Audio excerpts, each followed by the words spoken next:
Hi guys, আজকের ভিডিওতে আমি তোমাদের সাথে শেয়ার করব হচ্ছে আমার before and after shower routine. এর আগে আমি আমার মর্নিং রুটিনে তোমাদের সাথে শেয়ার করেছিলাম যে আমি সানস্ক্রিন অ্যান্ড কি ইউজ করি। যেহেতু আমি শাওয়ার নিতে যাব আর এখন আমি একটা ফেস প্যাক ইউজ করবো, তাই আমি আগে থেকে ফেসটাকে ক্লিন করে নিলাম। বিকজ ক্লিন ফেসের মধ্যে ফেস ওয়াশ ফেস প্যাক লাগানোটা অনেক বেশি ইম্পর্টেন্ট। সো আমি যে ফেস প্যাকটা লাগাচ্ছি সেটা হচ্ছে ওয়েলেশিয়ার পিওর গ্লো। এটা আমার কাছে অনেক ভালো লাগছে, এটা আমাকে অনেক ভালো স্যুট করছে। আর এটার কালারটা আমার কাছে অনেক বেশি ভালো লাগে, মানে হালকা একটু পার্পল বা ল্যাভেন্ডার যেটাই বলো না কেন, I really like the colour. আমি এটাকে মিক্স করে নিলাম।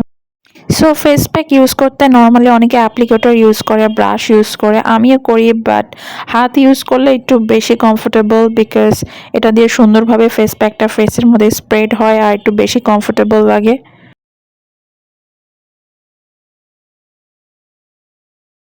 অ্যান্ড ইয়েস, আমার ফেস প্যাক অ্যাপ্লাই করা শেষ। এখন আমি 15 মিনিটের জন্য ওয়েট করব, আফটার আমি চলে আসবো আমার শাওয়ারের জন্য। আর আজকে শাওয়ারের জন্য আমি ইউজ করতেছি হচ্ছে আর্থ বিউটি অ্যান্ড ইউ এর এই রোজ জ্যাম বডি ওয়াশটা।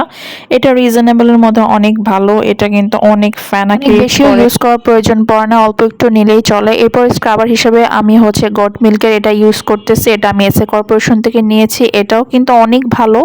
এটাও বডিটাকে সুন্দর স্মুথ করে এবং একটু ব্রাইটেনিং ইফেক্ট দেয় আস্তে আস্তে ইউজ করতে করতে। আর এটার মধ্যে যে সুগারগুলো আছে এটা খুবই ভিজিবল। এই স্ক্রাবারটা যখন আপনি পানি দিয়ে অ্যাক্টিভ করবেন তখন দেখবেন একবারে দুধের মতো পানি বের হচ্ছে। সো মনে হয় যে আমি মনে হয় দুধ দিয়ে গোসল করতেছি। সো এগুলোই ছিল আমার শাওয়ার রুটিনের খুবই সিম্পল প্রোডাক্ট। এরপরে হচ্ছে আমি আফটার শাওয়ার কী ইউজ করি এটা দেখাচ্ছি। এই টোনারটা আমি ইউজ করি, সেটা হচ্ছে সিম্পলের, এটা আমি আগেও দেখাইছি। অ্যান্ড দেন আমি এখন ইউজ করব হচ্ছে, আমি অলরেডি ইউজ করে ফেলছি, সেটা হচ্ছে সিম্পলের।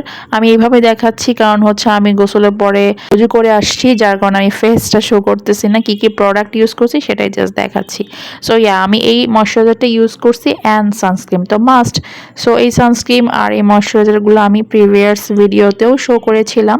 সো এটাতে এক্সট্রাভাবে বলার কিছু নাই। আর বডি লোশন হিসেবে আমি ইউজ করব হচ্ছে রাজকন্যার এই বডি লোশনটা। এটাও মানে বডিকে অনেক বেশি সফট করে, কোনো ড্রাই এফেক্ট রাখে না। সো আজকের ভিডিও পর্যন্ত।